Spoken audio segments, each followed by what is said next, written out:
Alright, so it's Ankole Media. I think this I'm also Brady Sparks and one Savage on it. So to start on a good note, WBA Western Bloggers Association yabasekwane tandiko murumbara and ekine bringing together all the media personalities, online bloggers, tiktokers and abantu bona bakuforinga mu category. So in case we in a press conference ninga we in an event eyokwetaga ho media personalities ombwinji bwabo no basakwandukirira kansala amona wa friend in the business. So mwana wanje rukutureba today natayisa ho mwami Dan MVP is standing right next to me. So katabaza tubakire tugabe byaturetera. So Dan twakwakira Ankole Media. Yeah, bari kunyakira Brady Sparks yozo nyine ayinkorera okwe.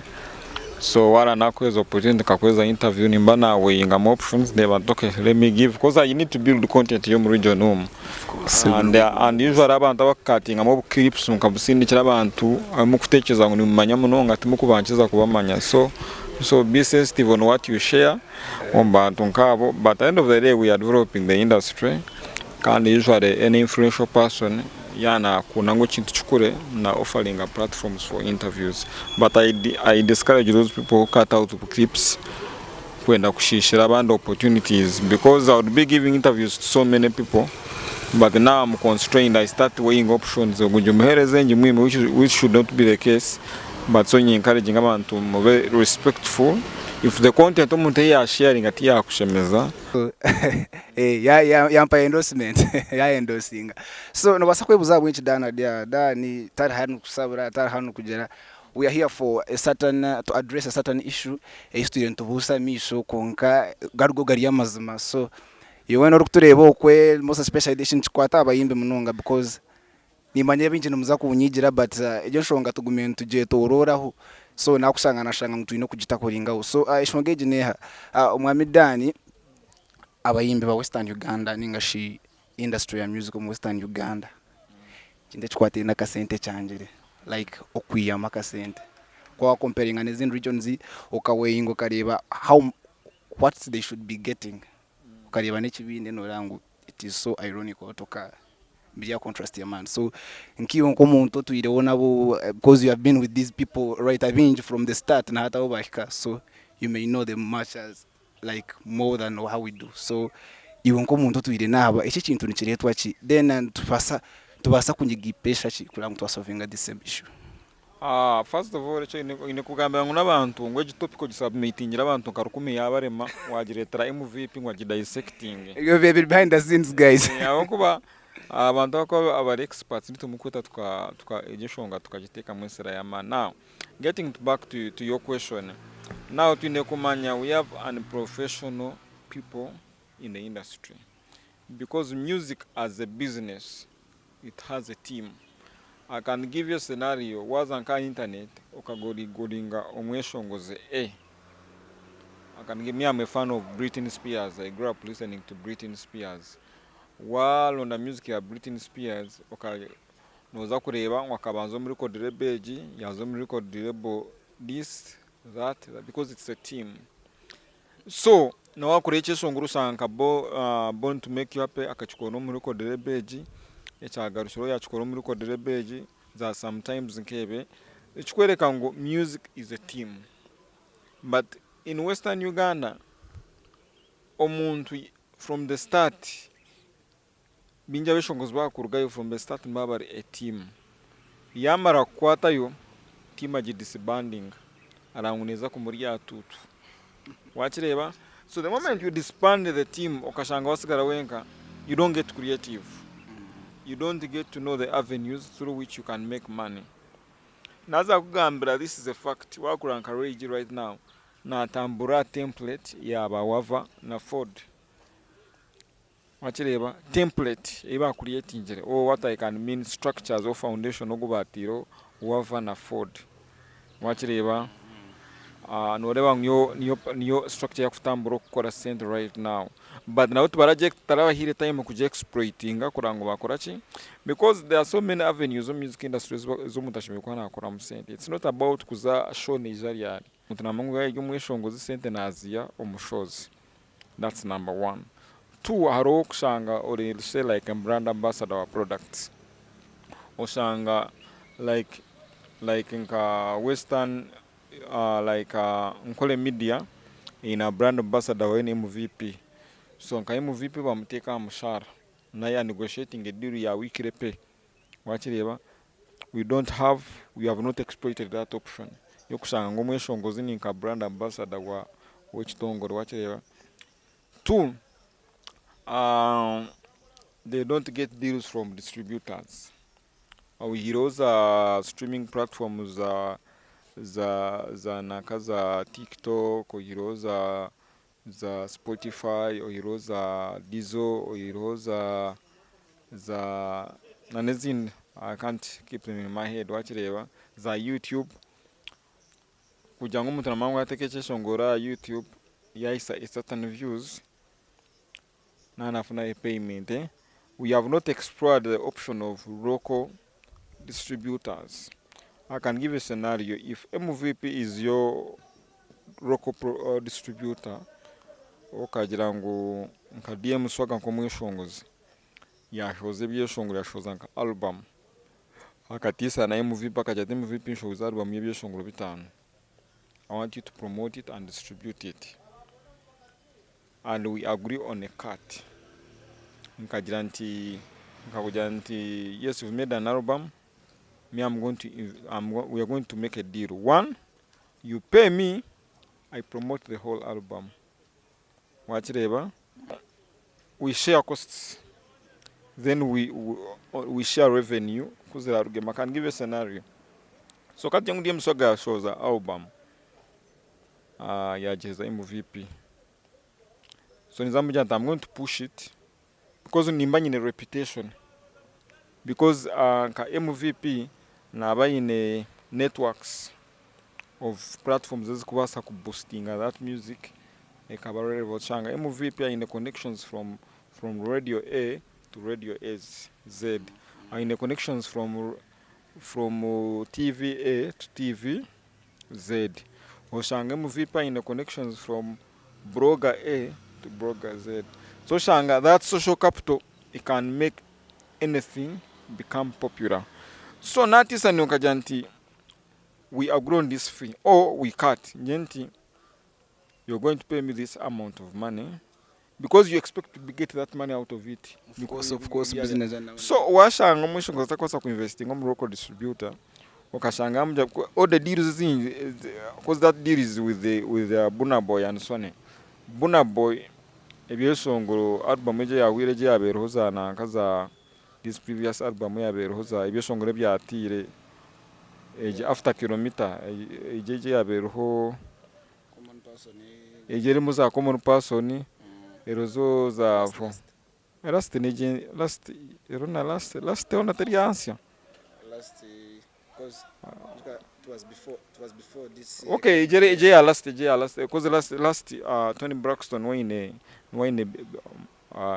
better realities written that cheshongoro cha last actually Buna Boy when agoba monongo mu concerts then streaming Britney na Tony Braxton wakuchigoba mononga but akakora deal na Sony yokushanga ngo Sony netwala almost nka 80% of returns. So Buna Boy umuntu nasajja umuntu kana naza no mututu yanje but iwatiyo ndo twakora deal tujango ati no manya I'm going to get this album, push it. Wakireba, every performance here I need a cut. Wakireba, ngo the performance you know jifunere kuba bataka jifero uburudo. No, we agree because you see albums it's a cycle, either a 2-year cycle or a 3-year cycle. Wakireba, turning young from 2023 to 2025 in a performance of yours. Ninza kuba ninyetaga maybe 20% of the money we charge. Wakireba, then me I invest in the promotion of the work because at the end of the day contractual obligation it work in terms and conditions on one because now you expect because you also you go back on the drawing board and measure because in your measurement yanje nizaja nta make sure this song is features on say maybe on the top 100 countdown yihanga Do you know what it means by a song featuring on the countdown? Do you know how many clicks you will get for your work to be downloaded? Ati ono yobuzota Shiba to release a song with Fik Famaika Bwipawa in less than 5 hours. Shanga Chiga Hot 100 as #1 on Uganda. That's the influence. That's the influence. Ate echo abantu abenje batakumanya by the way. There is a lot of chemistry kwa behind the scenes. Yeah. So ekikuzi zokumanyisa nti when you invest in that team, ebyesongo byo bikatambula, you expect to make money as an artist. But omuntu najeta awenda kunyiba. He or she is comfortable with obsento kuchobwa kufuna. He doesn't want to explore. So nagambra one, shows, streaming, money from distributors, being a brand ambassador, also modeling for products. Modeling for products. Then you can also make money from songwriting. You get it? Aisha abantu bakubugora kabo mu Western Uganda kanoshana bemyerego buri omekana. No, guys. Now that's why I say we are still in an industry that is ekigenyuma munonga. Right now no mushongozo no mufunana booking omujyango commission yanje ni 20%, nari ni 50%, amurumugu nakwereza nayaje kwima. Areba abantu ndako mare. Wachireba ujyango na umayango umweshongozo na performing 1 million. Uchifunembaga 1.5 na 1.6, you expect your 600 to be yours. Nejo 600 ajikwima. That's how bad our industry is. Ushanga umweshongozi kandi ushanga. Now I'm not going to mention names.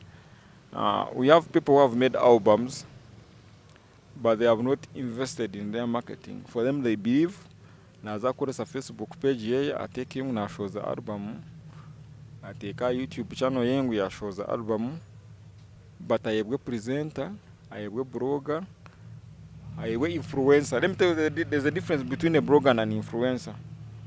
Watch reba. Me, I can be blogging around the content ya Western Uganda. Watch reba. Then you can find on this one I was blogging about food.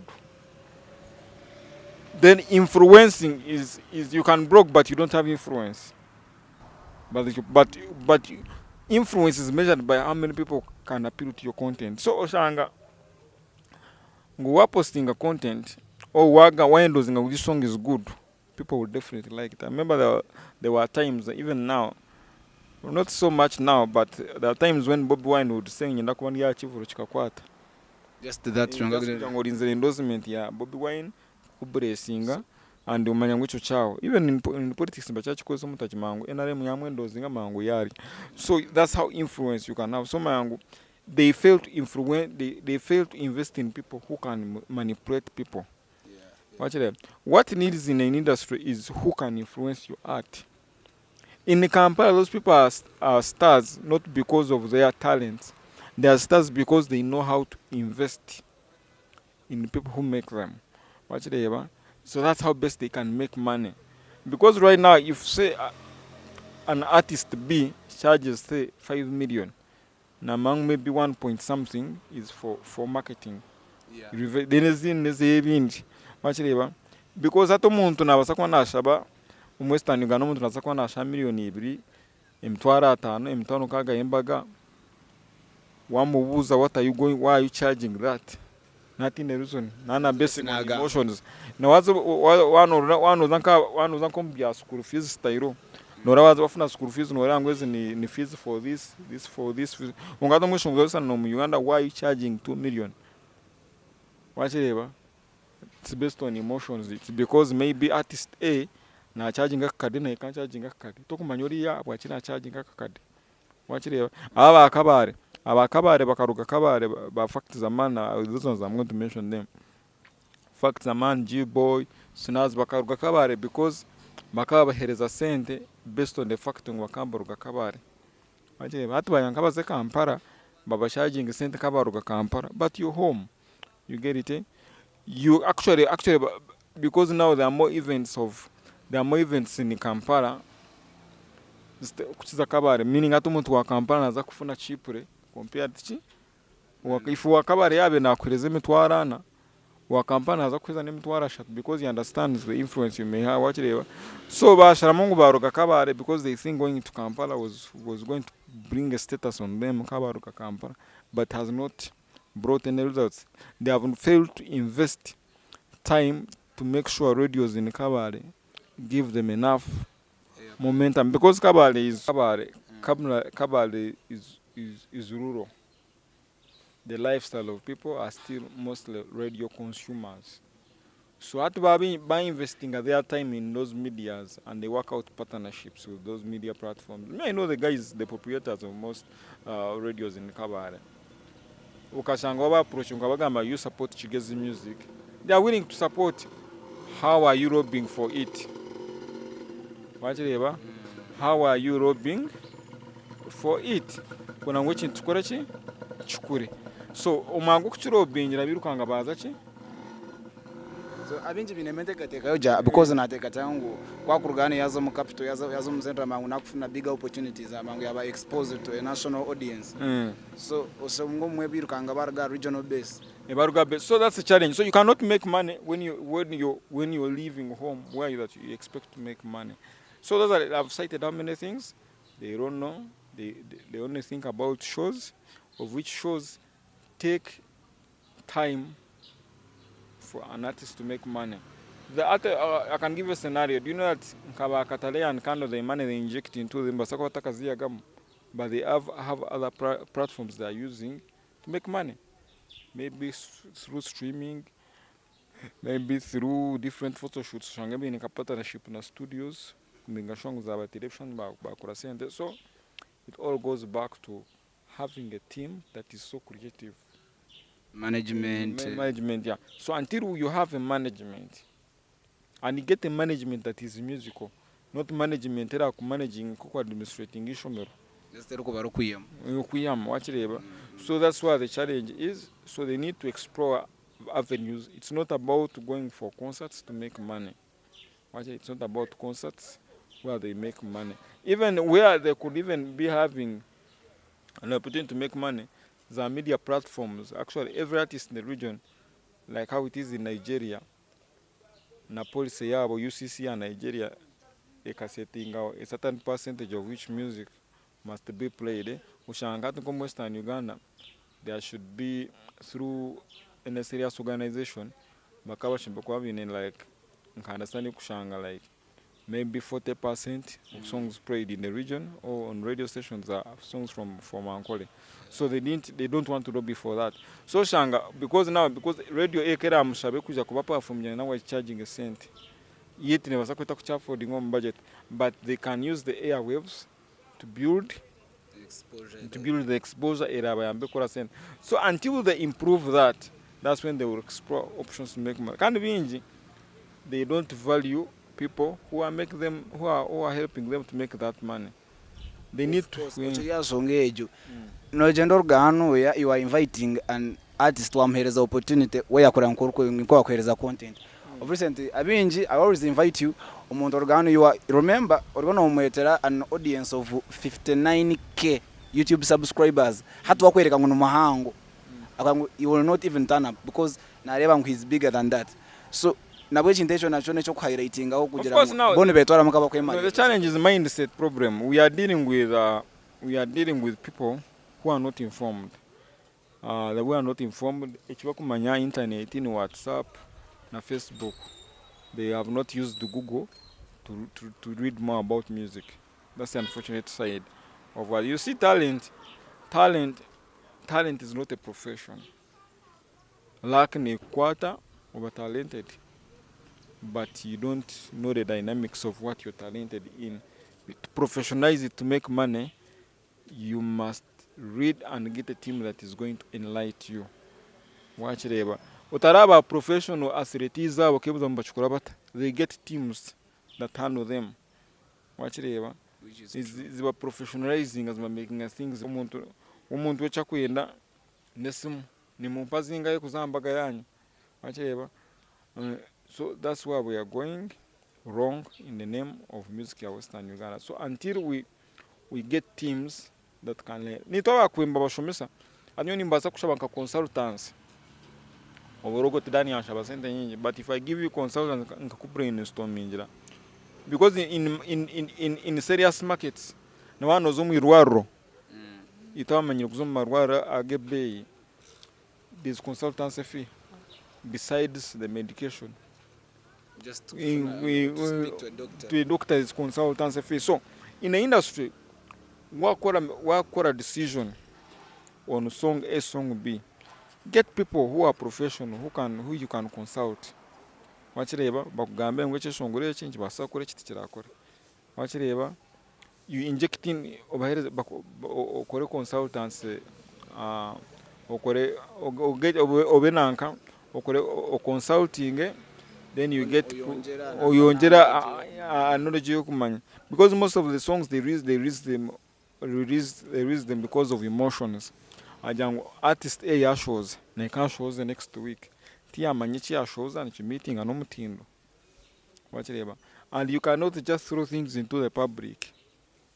Quality is quality. Someone will say this is a quality song, this is not a quality song, so you're not going to because going easy na nichirema. Of course to that's why most songs are failing. Umudona jangu nyoka kurizina karachitambi kum public atabara achukune nbawo abantu nomanyije nsoro nje by the just what echo ine kumanya in Kampala can give us, like an artist say, I'm not going to mention names, an artist say I'm using the alphabets. An artist A can say I need 5 radios in Kampala who are going to make my song as investing them. He knows so those guys put in. Yeah, they put in. No one will ever tell you the song can go viral without being influenced.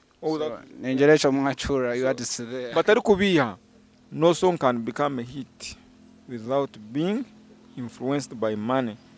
But arikubiha, that's why I tell you Shiba can release a song at 10 a.m. By 6 p.m. it's number 1 on what? Spotify. On how biz top 100. You can also go to other platforms that Song Boost. You got Song Boost. No sakushanga cheshongoro chiri number 3. After 4 months chiri muri number 2, chiri number 1. No, why? Omudaza ku investing cents on Song Boost. Among the moment my song features among the top 15. Or radio ya Kamwenje, or radio ya Kabare, ya nakoresa measure ya how biz na Song Boost ku managing a playlist ye. Chisongo change tekwa kufuna play. Because natekwa kuchi downloading. Because it has been positioned by the platforms he or she feels mzuziri authentic omuyanga. But they are manipulated. That's the same deal. Yeah, Burna Boy in a Sony. Burna Boy, the past age, I don't know about this album, but album when they are the deal he has with Sony controlling most of the streaming platforms. A song ya Burna Boy, by all means, have you ever wondered when you go on like a desktop computer? Okasanga watayipinga mu kintu chawe ekintu kikakuletera interest zawe one it is suggestions wachireba